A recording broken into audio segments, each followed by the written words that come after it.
안녕하세요, 여러분. 우리 사회는 끊임없이 변화하고 있으며 그 속에서 갑질 문제는 여전히 중요한 사회적 이슈로 남아 있습니다. 최근 강영욱 사건이 불거지면서 갑질 논란에 대한 우리의 자세에 대해 다시 한번 생각해 볼 필요가 있습니다. 이 사건을 통해 우리는 갑질 문제에 접근하는 방식과 태도에 대해 깊이 성찰할 기회를 가질 수 있습니다. 1. 비판적 사고의 중요성. 일방의 의견을 무비판적으로 수용하지 않는 것은 중요합니다. 모든 주장은 근거를 바탕으로 검토되어야 하며 다양한 시각에서의 접근이 필요합니다. 갑질 논란에 있어서도 이러한 비판적 사고는 필수적입니다. 강영욱 훈련사가 어떤 부분에서 잘못했는지 혹은 거짓말을 하는 것인지 생각해 보아야 하며 또한 문제를 제기한 분들의 말에 허위는 없는지 살펴보아야 합니다.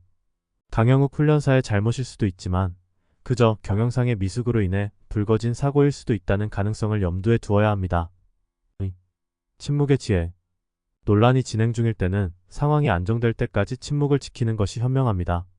성급한 판단은 오히려 더 큰 오해와 갈등을 불러일으킬 수 있습니다.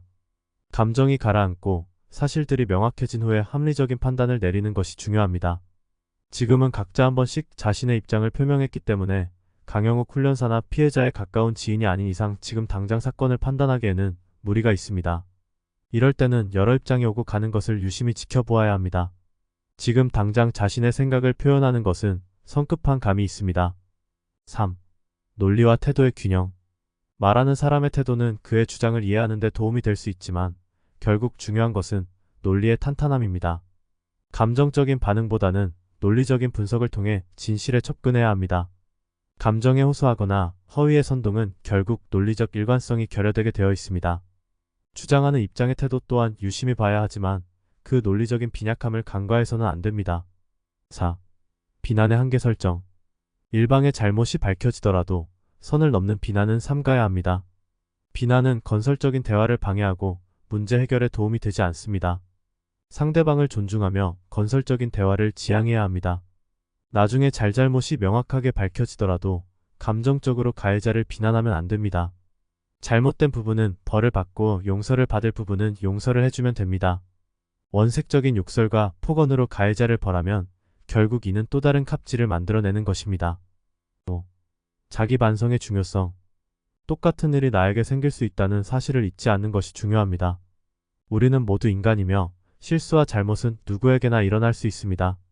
자기 반성을 통해 우리 자신을 돌아보고 더 나은 사회 구성원이 되기 위한 노력을 해야 합니다. 이번은 강영욱 훈련사에게 일어났지만 언제고 내 주변에서 똑같은 일이 일어나지 말라는 법이 없습니다. 항상 행동을 조심하고 이번 사건을 나와 상관없는 일이라고 생각해서는 안 되겠습니다.